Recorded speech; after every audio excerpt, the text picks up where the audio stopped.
потому что нашим фольклором восхищался великий Толстой и так далее. Они дали должную оценку, то есть и Далгат, Башир Далгат, не примитивный у нас фольклор был, очень даже богатый фольклор был. Вот. И когда его на глаза разворовывают, конечно, нам это обидно.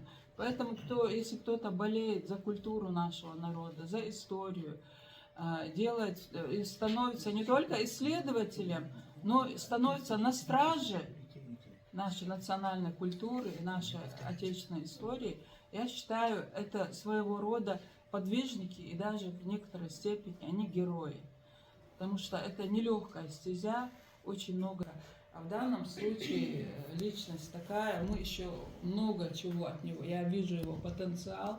Он и фольклор собирает, и историей занимается, и топонимией занимается, и прозу пишет, и поэзию пишет. То есть это разносторонне одаренная личность, который хочет полностью себя реализовать, а чтобы это сделать, конечно, это нужны большие усилия, надо на это время тратить, где-то обкрадывать себя в плане досуга, развлечения, общения с родней и так далее.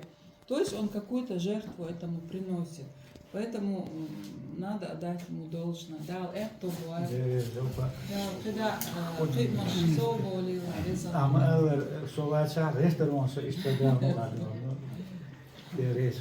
Я хотел бы несколько слов добавить, то, что сказала Зока.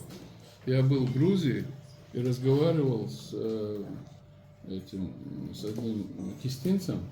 Он окончил Институт культуры в Краснодаре в советское время. 10 лет работал замглавой администрации Ахмедского района Хангашвили. И вот Джарак Хангашвили, он мне рассказывает о том, что сегодняшнее танцевальное искусство Грузии, а вы знаете, грузинский академический ансамбль танца один из лучших в мире считается. И он говорит, 80% всех танцев, которые исполняют, это чисто кистинские танцы. Потому что, да, и который, говорит, он мне рассказывает, у меня запись, прямо видеозапись, он рассказывает, Мтиули бог, это горный бог, на грузинском языке. Раньше мтиульский танец, говорит, при Советском Союзе, назывался кистинский. Понимаешь, Мах? И знаешь, Махцу, кто является основателем танцевального искусства Грузии? Кто это? Я лично, Сухишвили и его жена, основатель Сухишвили, который основал грузинский академический танец. Он говорит, я лично с ним разговаривал, молодой парень был, он восхищался всегда. А Минухан он всегда ставил, у него в государственном ансамбле солистом был Юсуф Цатиашвили, Эхкы, из Валерика, переселившийся в Грузию когда-то. Они жили в Зебахе, потом оттуда переселились в другой. Он у него был, он никогда его не ставил, говорит, массовый танец, потому что этот Юсуф, он был солистом. Он историю и как-то поучительно для молодежи был такой вечер. Хорошо, это надо будет обсудить, как бы другая процедура. Есть следующее предложение. Давайте, я не буду называть фамилии, а вы сами, вот хотите говорить, Нет, давайте надо, и Элита поговорим. Элита Давидовна, вы скажете слово? Да, конечно, там синтез Я текста. думала, в конце Дарика Маршала. Я хотела сказать, что здесь, конечно, историков много, и все скажут хорошо об этой книге, об событиях, и сказано, и скажут. А я бы хотела сказать именно о книге, и как о книге, как о едином организме. Потому что всем нам известно, что все истории передаются не только устно, но и письменно. Да? Раньше там какие-то таблицы были, вот, и, как видно, петроглифы, все это знаки, символы передавали определенную информацию. Истанги, все, весь орнамент, который он не только животного и растительного происхождения, но также там какая-то информация заложена. Мне бы хотелось, у меня есть презентация на эту тему. Кто хочет, я могу ее скинуть. Просто здесь очень много написано о самой книге, о ее структуре, об иллюстрациях, какие бывают иллюстрации. Почему я это выбрала? Потому что важно не только написать книгу, рассказывать о ней, но очень важно ее грамотно преподнести, чтобы эта книга была самим ценным продуктом. Пусть эта книга будет как единый организм, и она будет самоценной такой вещью, которая действительно будет нести информацию, и в то же время она будет презентабельна. Вот. И здесь как она должна быть, какие должны быть иллюстрации, как иллюстрации называются, какая была история книги, какие бывают переплеты, какая бывает иллюстрация, например, заставки, концовки, фронтиспис. Вот. И все очень много здесь и также и о современных иллюстрациях, потому что современная молодежь, она интересуется, да, вот может быть, они тоже напишут какие-то интересные книги, и будет им интересно вот такими современными иллюстрациями оформить свои книги. Но пусть они тоже несут какую-то информацию о нашем народе. Каждый человек из нас, будучи чеченцем, и любой другой, будучи своей национальности, он несет в себе информацию подсознательно, в своем, говорят же, это идет из поколения в поколение, потому что человек, он должен прежде всего прислушаться к себе, потому что в каждом из нас сидит эта информация. Мы, как семя яблони, куда бы нас ни закинули, там вырастет яблоня. И чеченец, куда бы он ни пошел, он будет оставаться чеченцем, я думаю. И где-то, когда-то, даже если он не знал, тому очень много примеров, когда-то в Сибири затерялись еще что-то. Этот человек внутренне осознает, что он другой, и он это знает, и он это чувствует. А тем более мы это знаем, чувствуем, и я думаю, что очень ценно вот это не пренебрегать этим. И вот здесь вот есть много каких-то таких моментов об иллюстрациях, какие они бывают. Чем иллюстрация отличается от рисунка? Не каждый художник, он является иллюстратором, да, потому что иллюстрация – это совершенно особый вид искусства, и иллюстрация должна, помимо какой-то иллюстративный момент, и он должен передавать информацию. То есть он должен нести какую-то такую внутреннюю информацию. Может быть просто рисунок, а может быть иллюстрация. Каждая работа, художник, он не пишет для себя. Это надо уяснить всем. Художник, он работает для людей. Так же мама пишет молодую. Да, совершенно. То есть я приглашал Татьяну, Элиту, тех, кто как их взгляд, их мнение, потому что я работал для людей, для наших людей. Для наших потомков? Да, вот эта связь поколения, памяти. Вот. Слова, умение слушать это тоже искусство, как и умение думать, как и умение выражать свое. Мы же живем в причинно-следственном мире и беспричинном царь. В сюрреалистических композициях некоторые говорят, все происходит случайно, но эта случайность не случайна. И Дали сказал, хочется подчеркнуть. Если вы хотите, чтобы ваши кисть и карандаш писали золото и драгоценности, сначала научитесь рисовать. И вот мы, наша кафедра, наш университет, мы готовим наше молодое поколение, и эта связь времени и в пространстве, они могут лицезреть, копировать. Вот я всегда копировал. У меня был такой интересный, я сейчас заканчиваю, художник, он тогда работал в театре Нуродилова, Всеволод Семенович. И я копирую всех, я уже эти книги получаю, я копирую в таким настроем. И он говорит, дорогой Абу, ты не обижайся, Дали свою лепту внес, и Ван Дейк тоже, и Рембрандт тоже. Ты не сможешь так подняться. А что надо сделать?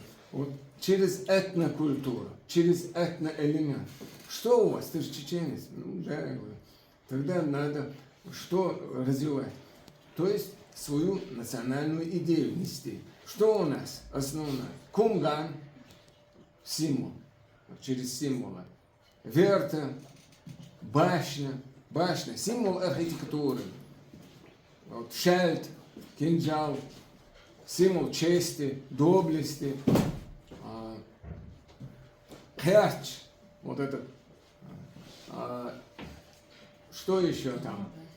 Дечпонда, это символ философии.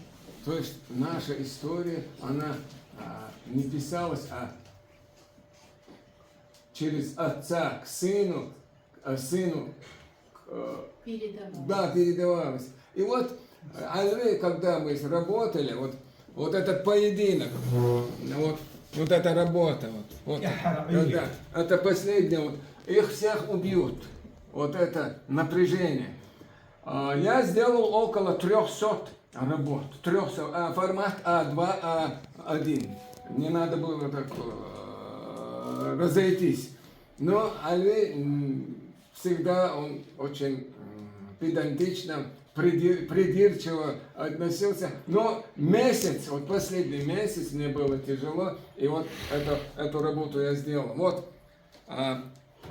серое, черное с красным – это смерть, насилие. Это войска Тимура. Вот наши. Светлое. Через ультрамарин, такое голубое, красное-белое.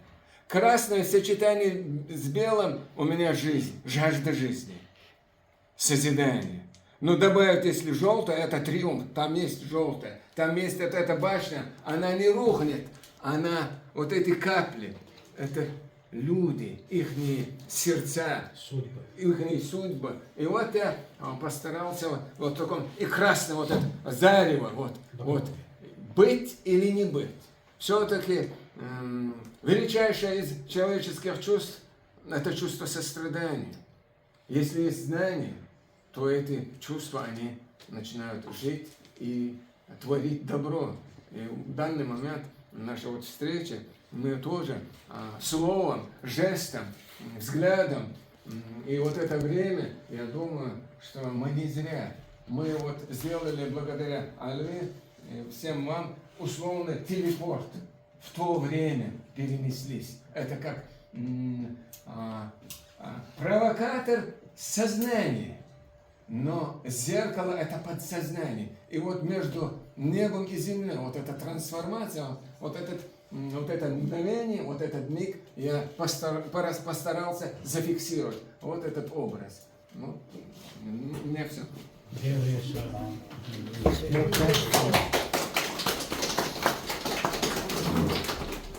Дальше я бы хотела предложить слово вот самому молодому человеку, самому красивому здесь сидящему. Амин. Амин, пожалуйста, скажите вы. Я Продолжение. по содержанию скажу. Угу. Жахот Антектор, когда Альвей начал работать с ним, сразу интерес возник к темам, которые поднимаются в этой работе. Но это восстановленный нарратив, то есть это труд, который написан, если я не ошибаюсь, в 1867 году, как сборник преданий. Жахот. Вот портрет. Уже сделали портрет. То есть это труд, который... Такие труды называются нарративами. Они восстановлены труды, они описывают события, которые происходили ранее. Но для нас, поскольку уже прошло более столетия, это уже как источник информации. То есть и историческое сочинение. И в Жахот Антекторе поднимается несколько тем. Перед нами стала задача, вот, если рассматривать Жахот Антектор через его хронологию, то есть это этапы, там рассматриваются различные периоды. Естественно, есть периоды, которые сразу можно определить по времени. Это вот события, разворачивающиеся вокруг нашествия Тимура, упоминаемый Озон, упоминаемый там Тахтам, кстати говоря, тоже интересная терминология. Тахтам преподносится как чеченский вариант именования хана Тахтамыша. Значит, это уже более спокойно, легко можно было установить хронологически, а были вопросы, которые оставались такими неопределенными. Эти события, когда они происходят, как определить их датировку. А мы занимались этими вопросами и знаем, что до введения классического григорианского календаря, до старорусского календаря, от Рождества, вернее, от сотворения мира, в мире была практика, хронология производилась по астрономическим явлениям. Вообще астрономические явления, они имеют цикличность свою, это очень удобно, они математически легко рассчитываются. И самое интересное, что в Жахотном текторе, в самой первой ее части, одна из тем, которая там рассматривается, это тема ритуала, который производится как раз-таки упоминаемым Ибраим говорил про Ценсага, жреца. Этот жрец, он у огня производит ритуал, и весь акцент, значит, в этой части труда идет по отношению к астрономическому явлению, небесному явлению. В ожидании явления. Да, в ожидании явления, которое потом, собственно, описывается. Это момент, когда некая звезда, она очень, на ее яркости большой акцент производится, она ярче всех остальных небесных объектов, даже ярче, чем Луна, и обращается внимание на тот момент, когда эта звезда и полумесяц, они оказываются при соприкосновении, да, то есть такой символ возникает астрономически на небосводе. Мы занялись, вернулись опять же к астрономическим таблицам, попытались выяснить вот подобные яркие астрономические явления вообще, которые можно было бы обозревать с северного полушария, непосредственно с данного района, когда эти события производились. Вышли из материала исследований японских ученых, которые значит, работали с древесиной, то есть это кольца, количество Годичные кольца. годичные кольца деревьев, да, срубия, не только количество этих колец, но и содержание тех или иных химических элементов, которые отражают те или иные события мировые. Такие же работы ими проводились в Антарктиде, они работали со слоями льдов, и следующая очень примечательная деталь была установлена ими. Дело в том, что содержание бериллия на кольцах, которые имеют отношение к 774-775 году нашей эры, оказалось невероятно большим, исключительно большим. Оно указывало на то, что это бериллий это проявляет, показывает космические какие-то воздействия, это излучения космические, в данном случае, по крайней мере. И вот в 774 году этот бериллий оказался в большом избыточном количестве вот на кольцах, показывающих это время. И то же самое, как закономерность, было выявлено при работе с антарктическими льдами. И выяснилось, что в этом году в непосредственной близости к Солнечной системе произошло событие астрономическое, сверхновая возникла, то есть был взрыв новой планеты, новая звезда возникла, и вот ее свет, как бы на тот момент, к 774-75 году, ее свет, то есть ее излучение добралось до нашего обозрения, да, и излучение, во-первых, это была звезда, которая по яркости была более прочих остальных, и, кстати говоря, в картинах западноевропейских авторов 13 века, если я не ошибаюсь, эта звезда была отражена. То есть она как нарратив была отражена по событиям, которые описывались в предыдущих источниках. Как звезда, очень сильно выделяющаяся на небосводе, то есть самый яркий вообще небесный объект. И опять же, вот получив вот эту информацию из Жахотантептера, мы пришли к выводу, это выводы об основании этому описываются в рецензии, которая была написана, издана по поводу Жахотантептера. Вот мы приходим к выводу, что события, самые первые, самые древние события, которые описываются в теме, изложенной в Жахотантептере, датируются, это исход из Навшкорта, это следующий вопрос наш. То есть там описывается процедура, когда Мехтел включает в свой состав нового старшину-председателя. Этот старшина-председателя свой, значит, родовой знак, то есть Нюида, это чучело Беркута, если я не ошибаюсь, вручает, например, как тотем, вручает старейшине Мехтела.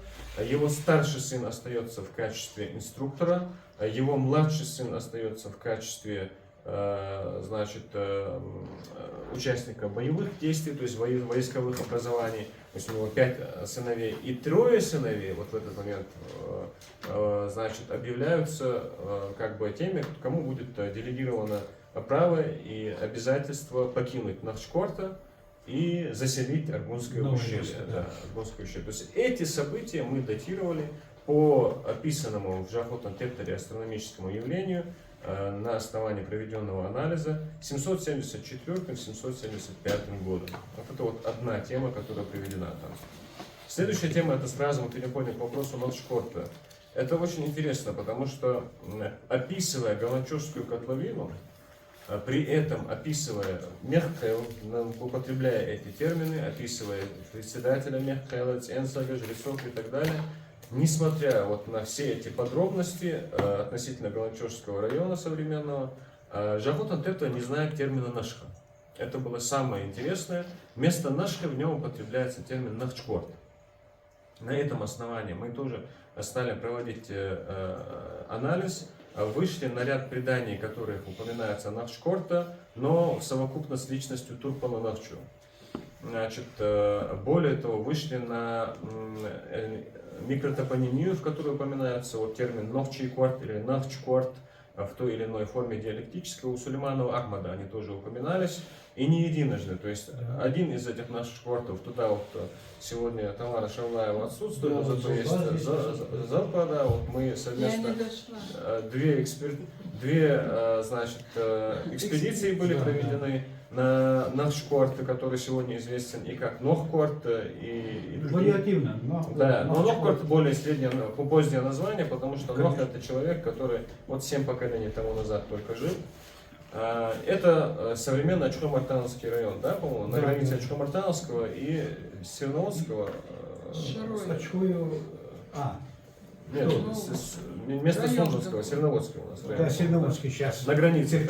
И еще административно. один микротопоним соответствующий был найден нами на территории в районе Харсиноя. Значит, не говоря уже про Нахчлам, Нахчкорт, вот в Чеберлое, Нохчмах и так далее. То есть по преданию, согласно преданию, вот если говорить о времени, когда эти топонимы якобы возникают, вот, предание утверждает, что они связаны с личностью Турпала Нахчу, который устраивал некие военные посты, дозоры на контрольных высотах вот вдоль границы, так называемые чеченские Черные горы, Арцеш. Вот, значит, вдоль этих арцев самые контрольные высоты, там устанавливался дозорный пост, и такая гора называлась Нахчкорта. Гор по поясу Чеченской современной республики распространены.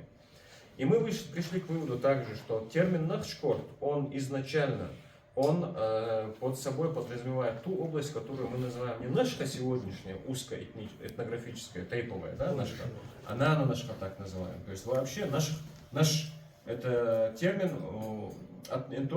антонимом которого в чеченском языке является ниш, то есть ниш это частное, наши это общее.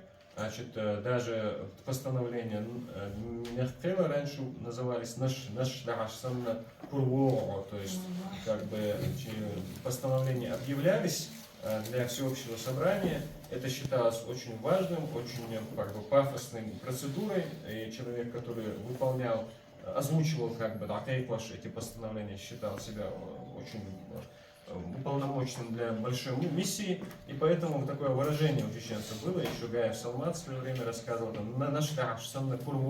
есть идешь так с гордостью, как будто бы ты несешь постановление Мехкела.